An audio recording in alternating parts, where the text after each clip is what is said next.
ಈ ಒಂದು ಮೂವಿಲಿ ಒಂದು ಊರಿನ ಜನಕ್ಕೆ ತುಂಬಾ ಸಮಸ್ಯೆಗಳಾಗ್ಲಿ ಕಷ್ಟಗಳಾಗ್ಲಿ ಆ ಒಂದು ತೊಂದರೆಗಳ ಜೊತೆಗೆ ತುಂಬಾ ಅನ್ಯಾಯಗಳಾಗ್ತಾ ಇರುತ್ತೆ. ಆ ಒಂದು ಅನ್ಯಾಯ ಕೇಳೋರು ಯಾರು ಇಲ್ವಾ ಅನ್ನೋ ಟೈಮಲ್ಲಿ ಒಬ್ಬ ನಾಯಕ ಬಂದು ಮುಂದೆ ನಿಂತ್ಕೊಂಡು ಆ ಊರ್ನ ಕಾಪಾಡ್ತಾನೆ. ಆ ನಾಯಕ ಆದ್ರೂ ಯಾರಾಗಿರ್ತಾನೆ, ಅವನ್ ಸ್ಟೋರಿ ಏನಾಗಿರುತ್ತೆ, ಆ ಊರಿನ ಜನಗಳ ಆ ಒಂದು ಸಮಸ್ಯೆ ಆಗ್ಲಿ ಆ ಒಂದು ಅನ್ಯಾಯಗಳಾಗ್ಲಿ ಏನ್ ನಡೀತಾ ಇರುತ್ತೆ ಅನ್ನೋದು ಮೇನ್ ಆಗಿ ಮೂವಿ ಆಗಿರುತ್ತೆ. ಮೂವಿ ನಿಧಾನಕ್ಕೆ ಸ್ಟಾರ್ಟ್ ಆಗ್ತಾ ಹೋಗುತ್ತೆ, ಏನ್ ನಡೀತಾ ಇರುತ್ತೆ ಅಂತ ಗೊತ್ತಾಗಲ್ಲ. ಮೂವಿಲಿ ಒಂದು ಟ್ವಿಸ್ಟ್ ಬರುತ್ತೆ. ಆ ಒಂದು ಟ್ವಿಸ್ಟ್ ಆದ್ಮೇಲೆ ಮೇನ್ ಏನ್ ನಡೀತಾ ಇದೆ ಮೂವಿಲಿ ಅನ್ನೋದನ್ನ ನಿಧಾನಕ್ಕೆ ತೋರಿಸ್ತಾ ಹೋಗ್ತಿರ್ತಾರೆ. ಹೋಗ್ತಾ ಹೋಗ್ತಾ ಮೂವಿ ಒಳ್ಳೆ ಥ್ರಿಲ್ಲಿಂಗ್ ಆಗಿ ತುಂಬಾ ಚೆನ್ನಾಗಿ ಕಾಣಿಸ್ತಾ ಹೋಗುತ್ತೆ. ಮ್ಯೂಸಿಕ್ಕು, ಬ್ಯಾಕ್ ಗ್ರೌಂಡ್ ಮ್ಯೂಸಿಕ್ಕು ತುಂಬಾ ಸಕ್ಕದಾಗಿ ಮಾಡಿದ್ದಾರೆ. ಈ ಮೂವಿ ನೇಮು ಕರ್ಣನ್ ಅಂತ ಹೇಳಿ.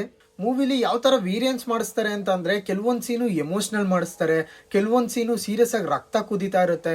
ಮೂವಿ ಲವರ್ಸ್ ಈ ಮೂವಿನ ನೋಡಿ ಒಳ್ಳೆ ಎಕ್ಸ್ಪೀರಿಯನ್ಸ್ ಸಿಗುತ್ತೆ ನಿಮ್ಗೆ. ಧನುಷ್ ಅವ್ರ ಆಕ್ಟಿಂಗ್ ಅಂತೂ ಸಕ್ಕದಾಗಿದೆ. ಈ ಮೂವಿ ನಿಮ್ಗೆ ಪ್ರೈಮ್ ವಿಡಿಯೋಸ್ ಅಲ್ಲಿ ನೋಡೋದಕ್ಕೆ ಸಿಗುತ್ತೆ. ಮೂವಿ ಮೋರ್ ಡೀಟೇಲ್ಸ್ ಎಲ್ಲ ಕ್ಯಾಪ್ಷನ್ಸ್ ಅಲ್ಲಿ ಇರುತ್ತೆ, ಒಮ್ಮೆ ಚೆಕ್ ಮಾಡ್ಕೊಳ್ಳಿ. ಮೂವಿ ಲವರ್ಸ್ ನಿಮ್ ಫ್ರೆಂಡ್ಸ್ ಅಂಡ್ ಫ್ಯಾಮಿಲಿ ಮೆಂಬರ್ಸ್ಗೆ ಶೇರ್ ಮಾಡಿ, ಒಮ್ಮೆ ಪೇಜ್ ಚೆಕ್ ಮಾಡಿ ನೋಡಿ. ಇಷ್ಟ ಆದ್ರೆ ಮಾತ್ರ ಫಾಲೋ ಮಾಡ್ಕೊಳ್ಳಿ. Thank you.